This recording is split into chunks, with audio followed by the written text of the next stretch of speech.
Hi అండి. నేను మీ Vaishnavi. Welcome back to my channel. ఈరోజు కషాయాన్ని ఎలా తయారు చేయాలో మీకు చూపిస్తాను. దీన్ని 2 లేదా 3 రోజులు ఉదయం, సాయంత్రం ఒక టీ గ్లాస్ తీసుకుంటే మనకున్న జలుబు, దగ్గు త్వరగా తగ్గుతాయండి. దీన్ని ఎలా చేయాలో మీకు చూపిస్తాను. ముందుగా ఒక గిన్నెని స్టవ్ మీద పెట్టుకొని ఆ గిన్నెలో ఒక గ్లాస్ వాటర్ యాడ్ చేసుకోండి.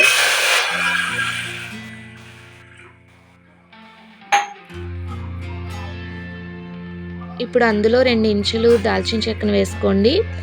ఇది యాంటీ ఆక్సిడెంట్ కింద బాగా పనిచేస్తుంది. అలాగే 5 లేదా 6 లవంగాలను కూడా వేసుకోండి. ఇది బ్యాక్టీరియాని కంట్రోల్ చేయడంలో చాలా ఉపయోగపడుతుంది. ఇప్పుడు ఇందులోకి 1 టీ స్పూన్ దాకా జీలకర్రని యాడ్ చేసుకోండి. ఈ జీలకర్ర ఎలర్జీని కంట్రోల్ చేస్తుంది. నెక్స్ట్ ఇందులో ఒక 1/2 టీ స్పూన్ దాకా వామ్ని యాడ్ చేసుకోండి. ఇందులో జీర్ణశక్తిని పెంచే గుణాలు అధికంగా ఉన్నాయి.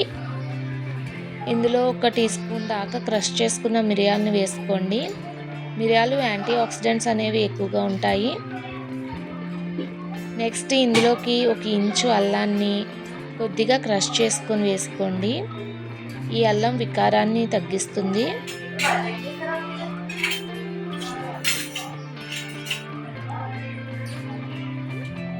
తర్వాత ఇందులో 1 రెమ్మ తులసి ఆకులను కూడా వేసుకోండి. ఈ తులసి ఆకులు ఎన్నో రకాల జబ్బులకి అలాగే ఔషధ గుణాలుగా కూడా ఉన్నాయని మన అందరికీ తెలిసిందే కదండి. నెక్స్ట్ ఇందులో 2 రెమ్మలు పుదీనా వేసుకోండి. పుదీనా అనేది గ్యాస్ని బాగా కంట్రోల్ చేస్తుంది. అలాగే డైజెస్టివ్ సిస్టమ్ని కూడా బాగా పనిచేస్తుందండి. నెక్స్ట్ ఇందులో కొద్దిగా పసుపు యాడ్ చేసుకోండి. పసుపు యాంటీ బ్యాక్టీరియల్ అనేది మన అందరికీ తెలిసిందే కదండి. ఇప్పుడు 1 or 1.5 టేబుల్ స్పూన్ బెల్లాన్ని యాడ్ చేసుకోండి.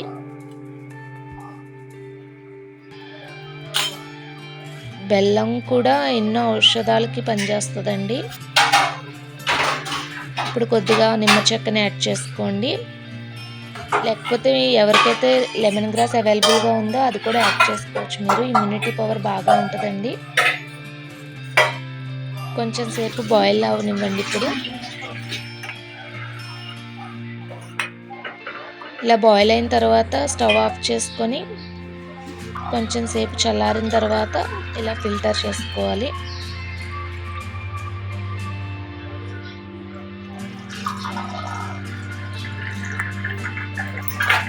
అంతేనండి, ఎంతో ఈజీగా చేసుకోవచ్చు మన ఇంట్లో ఉన్న వాటితోటే. మీరు కూడా ఈ కషాయాన్ని తయారు చేయండి. మనకి జలుబుకి, దగ్గుకి చాలా బాగా ఉపయోగపడుతుంది. ఎలా ఉందో మీరు ట్రై చేసి నాకు కమెంట్లో తెలియచేయండి. Please subscribe my channel.